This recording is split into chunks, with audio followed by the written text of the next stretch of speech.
नमस्कार, आदाब, सत श्री अकाल, जय भीम, जोहार। मेरा नाम है नवीन कुमार।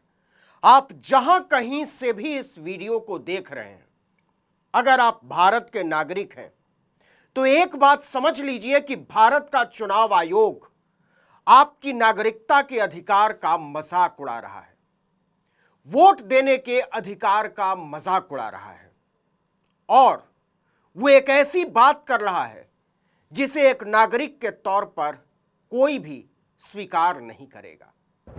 राहुल गांधी ने 7 तारीख को 1 घंटे 12 मिनट तक 22 पन्ने का एक प्रेजेंटेशन दिया। उसके पहले यह समझ लीजिए कि चुनाव आयोग यह कह रहा है कि राहुल गांधी ने जो बताया है अगर वो सच है तो हमको एक हलफनामा दीजिए, साइन करके दीजिए कि यह सच है, नहीं तो हम आपके ऊपर कार्रवाई करेंगे।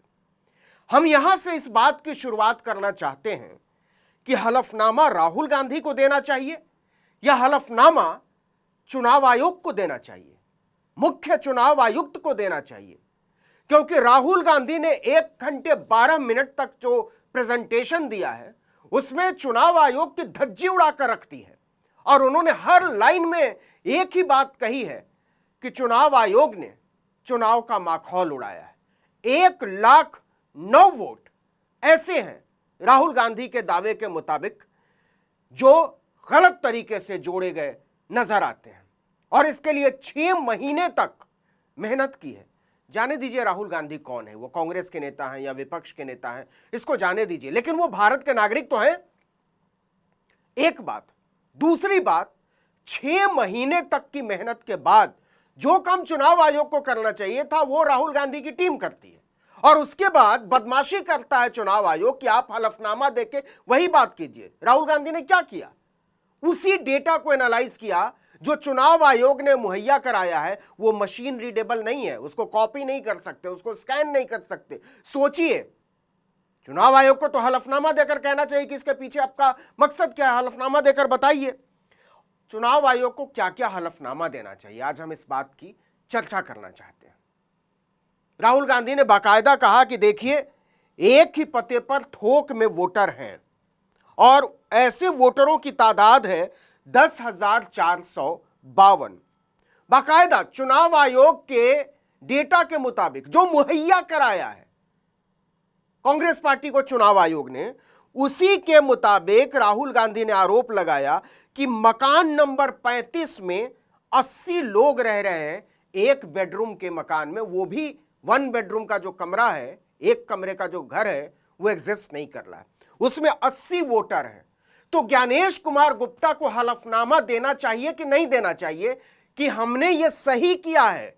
यह हलफनामा देना चाहिए देश के सामने, राहुल गांधी के सामने नहीं, देश के सामने हलफनामा देना चाहिए। उसको अपलोड करना चाहिए चुनाव आयोग की वेबसाइट पर और यह कहना चाहिए कि हम कसम खाकर कहते हैं कि हाँ, मकान नंबर 35 में 80 वोटर रहते हैं और हम गारंटी लेते हैं कि वहां 80 वोटर रहते हैं।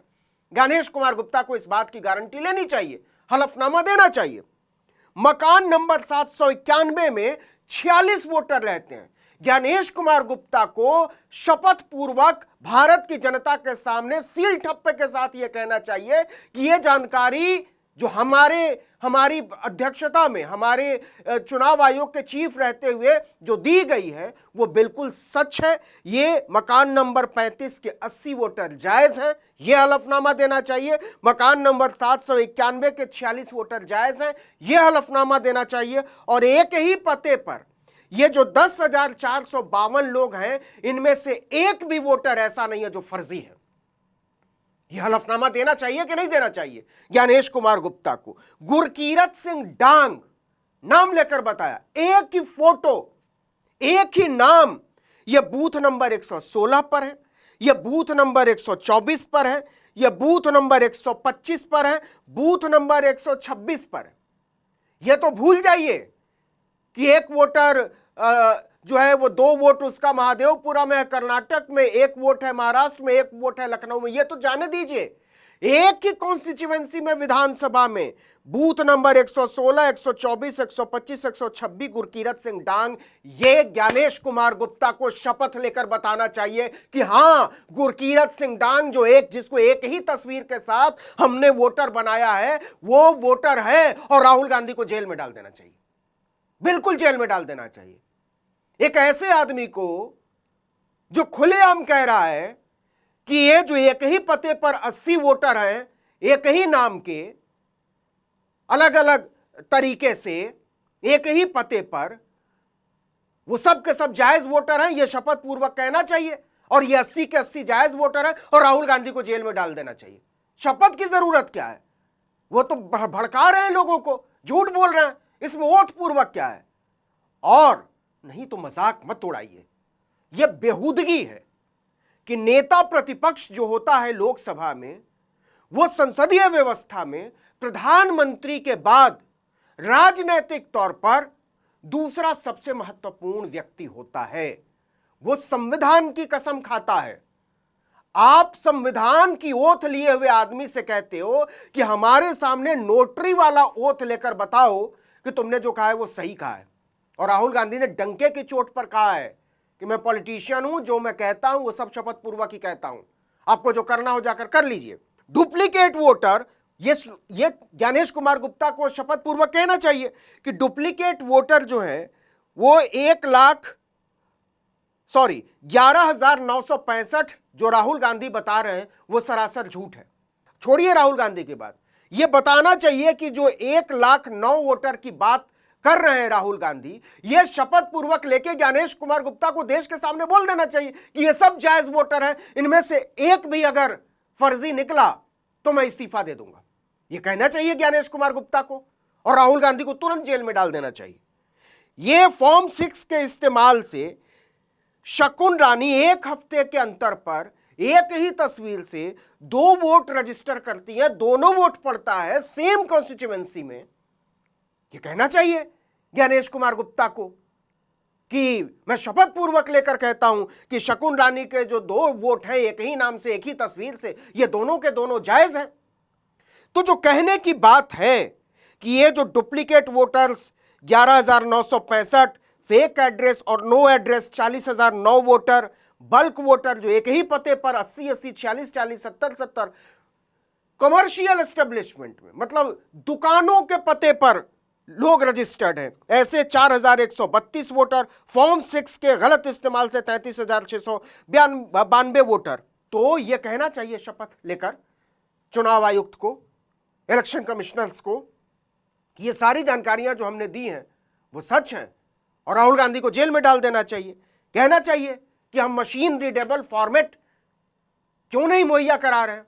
और राहुल गांधी क्या, इस देश के हर नागरिक को अधिकार होना चाहिए कि वो वोटर लिस्ट देख सके, कहीं का भी कौन वोटर, उसमें कोई पर्सनल जानकारी तो होती नहीं है, केवल नाम, पिता का नाम, पता, और बस यही तो होता है उसमें, और तो कुछ होता नहीं, एक तस्वीर होती है।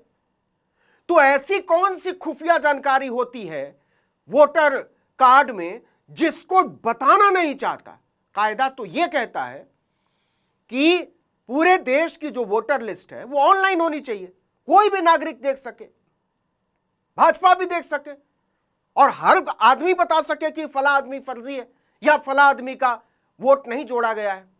और जो आखिरी बात मैं कहना चाहता हूं कि यह कानून बनना चाहिए इस देश में कि ऐसा हर आदमी जो वोटर है और जो पहले वोट देता था, अगर बिना उसकी मंजूरी के उसका नाम काटा गया है तो मुकदमा दर्ज होना चाहिए ईआरओ पर, एफआईआर दर्ज होनी चाहिए इलेक्शन ऑफिसर पर, एफआईआर दर्ज होनी चाहिए डीएम पर, क्योंकि यह अधिकार है, यह सबसे बुनियादी अधिकार है। और अगर कोई इस पर डाका डाल रहा है, डकैती कर रहा है, झूठ बोल रहा है, जालसाजी कर रहा है, तो इसका मतलब यह है। और मुकदमा कैसा दर्ज होना चाहिए? देशद्रोह का मुकदमा दर्ज होना चाहिए, क्योंकि आप किसी का वोटिंग राइट छीन रहे हैं गलत तरीके से।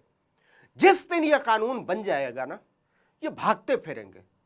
और नरेंद्र मोदी तो ताकतवर आदमी, उनको बना देना चाहिए कानून कि अगर किसी का वोटर लिस्ट में नाम है, वो वोट डालता रहा या नहीं भी डालता रहा है, और गलत तरीके से उसका नाम हटाया जा रहा है, तो मुकदमा दर्ज होगा देशद्रोह का। और ज्ञानेश कुमार गुप्ता को, चीफ इलेक्शन कमिश्नर को, शपथ देना चाहिए। राहुल गांधी को शपथ पत्र पर नहीं लिखना चाहिए, चीफ इलेक्शन कमिश्नर को शपथ पत्र देना चाहिए कि जो भी जानकारी हमने दी है, ये 80 वोटर की एक ही पते पर, एक कमरे के मकान में 46 वोटर की, एक अलग अलग बूथ पर, बूथ नंबर 116, 124, 125, 126 पर एक ही वोटर की, ये सारी की सारी जानकारी सच है और राहुल गांधी झूठ बोल रहे हैं और राहुल गांधी पर मुकदमा करके उनको जेल में डाल देना चाहिए। और नहीं तो देश को यह साफ समझ में आ रहा है कि झूठ ज्ञानेश कुमार गुप्ता बोल रहे हैं, झूठ चुनाव आयोग बोल रहा है। अगर राहुल गांधी के ऊपर कार्रवाई नहीं करता और शपथ पत्र पर लिख कर नहीं देते हैं कि ये सारी जानकारियां जो राहुल गांधी ने 1 घंटा 12 मिनट तक दी है वो सब अगर गलत नहीं है, ये नहीं बोलता है चुनाव आयोग, तो राहुल गांधी से क्यों मांग रहे हो शपथ पत्र? एक नागरिक के तौर पर हमको लिख कर दो, राहुल गांधी को क्यों बताना है? देश के हर नागरिक को दो शपथ पत्र पर और अपलोड करो कि राहुल गांधी झूठ बोल रहे हैं। और नहीं तो यही माना जाएगा कि झूठ चीफ इलेक्शन कमिश्नर बोल रहे हैं, झूठ चुनाव आयोग बोल रहा है और यह झूठ भारत के हर नागरिक से बोला जा रहा है, माना यही जाएगा। इसलिए नाटक बंद होना चाहिए और जो लोकतांत्रिक प्रणाली के तहत नागरिक का अधिकार है वो उसका अधिकार उसके सामने रखा जाना चाहिए। इस वीडियो में इतना ही, लेकिन अगर आपने आर्टिकल 19 इंडिया को अब तक सब्सक्राइब नहीं किया है तो फौरन कर लीजिए, बेल आइकॉन दबाइए, घंटी जैसी आकृति लाइक कीजिए और कमेंट करके बताइए हमारा वीडियो आपको कैसा लगा। हमारा ट्विटर हैंडल है article19_India और मेरा ट्विटर हैंडल है नवीन जर्नलिस्ट। नमस्कार।